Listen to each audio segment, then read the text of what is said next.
My name is Ijama Zubako. My name is Obina Zubako. My name is Alicia Robinson. My name is Jasmine Sims, and I am the mother of Hazel Sims. My name is Chioma Zubako. My name is Vicky Pink, and I'm Hazel's grandmother. My name is Jerry Wakori. I'm 26 years old, and I have sickle cell. Sickle cell disease is an inherited blood disorder that's characterized by sickle-shaped blood cells. Normal blood cells are in a circular shape. Sickle cell blood cells are in a sickle shape, such as like an S shape. Sickle cell, basically with those cells that are the S shape, they get stuck in blood vessels, and when the sickle cell gets stuck within your vessels, it causes a lack of blood and oxygen to get to that part of your body where the cell has gotten stuck. With that lack of blood and oxygen flowing to that particular part of your body, it causes those individuals who have sickle cell to go into a pain crisis. Those pain crises can be debilitating and cause people to not be able to function, not be able to move to the point where they have to be admitted to the hospital. Telling my sickle cell story is important to me because there's so many individuals around the world that are impacted by this disease in various ways, and it's one of the most underrepresented diseases in the world. I first found out when Hazel was first born. She was born prematurely, and so she had to stay in the NICU for a month. And so there they did all her blood tests and everything, and one day I went to go and see her and feed her, and the nurse said, "You know she has sickle cell, right?" And I was like, "No, I didn't know that." And she was like, "Yeah, her test came back and she has sickle cell." And so that's the first time that I found out. At the age of 5 or 6, to where I felt like I was actually having a sickle cell crisis. And it was based off of my parents telling me I was having a sickle cell crisis, like, hey, we're going to the doctor, you can stay here for a week because you have to do a blood transfusion. What it feels like going through a crisis, as a child I described it as placing your hand on a hot skillet and not being able to pull away. It's the most excruciatingly painful process I've ever gone through in my entire life. And imagine that feeling starting in your arm and spreading up your arm and into your chest and into your legs, and literally feeling like you are on fire from the inside out. And there are very few things that actually make that feel better.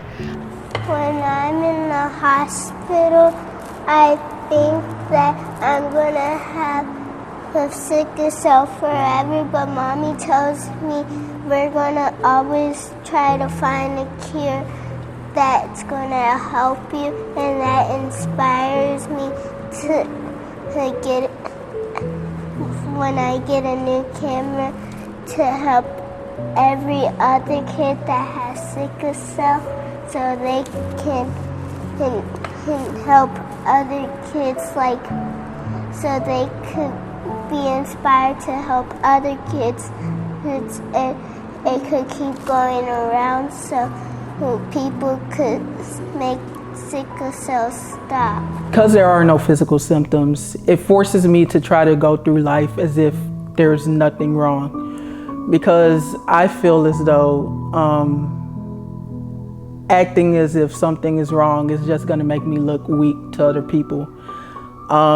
There have been times where I've sort of been hesitant to, describe the severity of my pain, because I would think in the back of my mind, well, maybe they think I'm over-exaggerating, or maybe, it can come off as something that may have been embarrassing to me. From a male's perspective, my diagnosis of sickle cell has made it a little bit tough to discuss, simply because in society, men are supposed to be strong. That's that kind of a common connotation. So for me, it's been, I never wanted to show weakness. My family upbringing, I'm Nigerian, of course, males are supposed to be strong. So I've never wanted to show weakness, never wanted to see like I needed assistance or needed help.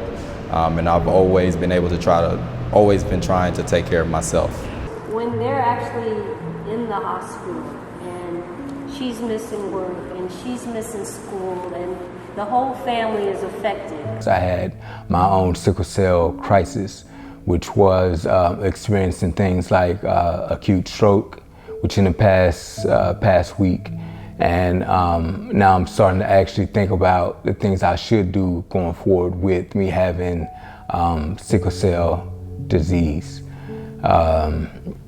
I know it's been brought to our attention by Ijama that we should have more awareness with sickle cell from childhood to adulthood, and I think it's a great thing that they're doing in order to make it more aware, because it's something that I never had any sort of experience with sickle cell, and I wasn't really aware with what the causes were or what the symptoms were or how to prevent it or even to keep it from being a crisis. And I think it's good that you have people that are becoming. When I was in the hospital, I felt really, really scared, and how I let my mommy know that I'm sick. I don't really play a lot because when I'm sick, I don't run around. I just sit there or just lay down and sleep, and that's how she'll know I have a crisis. Over time, you learn how to deal with the pain because you're in pain every single day. It's being a sickness that deals with pain, and their underlying symptoms such as, their underlying symptoms that have a greater effect than just pain. And these symptoms may include things like strokes or things like organ damage or pneumonia. And that's really why I want to sort of put it out there that, there are people who are dealing with this disease, and, there are real risks that they have to deal with on a day-to-day basis. And I feel as though if we're able to make people aware that it's more than just, not feeling good and on a day, it's something that affects your whole entire life. It affects your well-being and it affects your mental state at times. Honestly, I do not feel that there are enough resources dedicated to the research of sickle cell. The fact that it impacts so many people from so many backgrounds, but yet there are doctors, there are nurses that know nothing about the disorder, indicates to me that there is a huge lack of knowledge and information and resources put towards sickle cell disease research. It's been an under-talked about subject in our community. It's pretty underfunded disease. I've been diagnosed, I've been admitted into the hospital. You kind of go through the same precautionary medical procedures as those with common pain, but you don't kind of receive that personal treatment because not medical doctors, practitioners, it's not something that's very, very well versed in the medical field, as well as those who are in prominent places. It's not really discussed about those who have sickle cell and their ability to kind of help bring awareness to. When I found out, I was sad, I was worried, and I was scared, and it made me determined to do everything that I could to make sure that she lived the best life possible and to hopefully one day get her cured. The thought of my child having sickle cell scares me, and having a universal cure with, sorry.